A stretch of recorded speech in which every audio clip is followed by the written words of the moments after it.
în butuci și în lanțuri grele.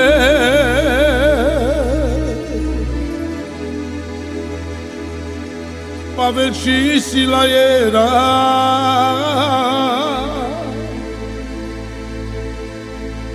chinuiți în acea vreme.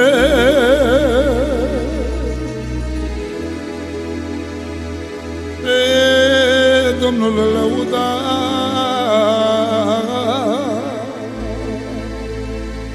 noi cântăm astăzi ca Pavel, lanțurile să se rupă. N-avem frică, n-avem teamă, căci Domnul Iisus ne scapă. Noi cântăm astăzi ca Pavel, lanțurile să se rupă.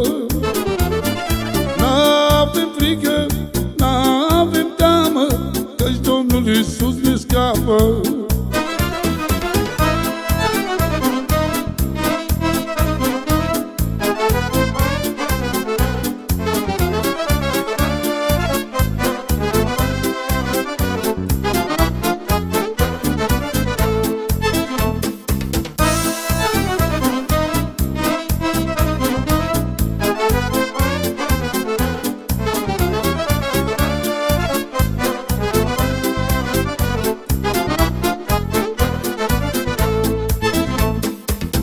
Suntem loviți de valul, pe Domnul să lăudă,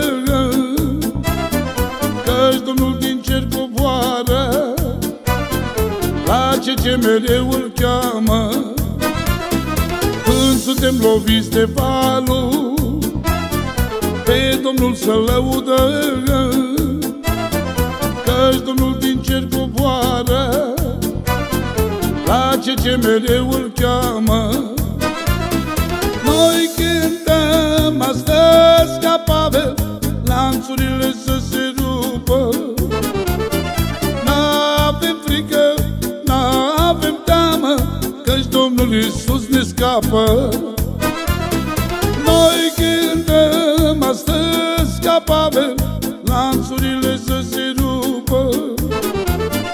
N-avem frică, n-avem teamă, căci Domnul Iisus ne scapă.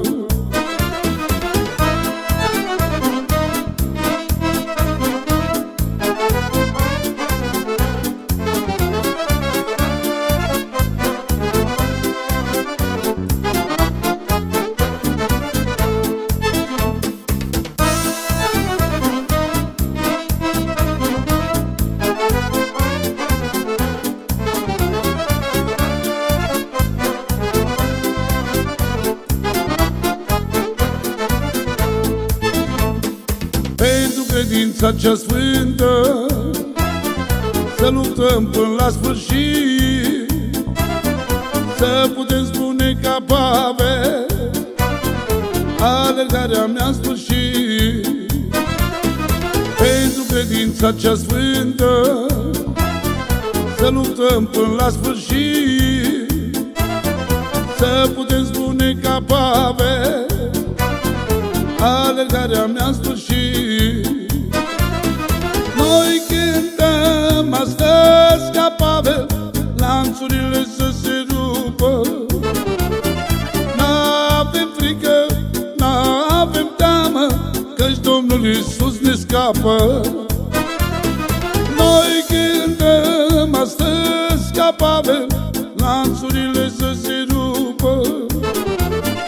N-avem frică, n-avem teamă, căci Domnul Iisus ne scapă.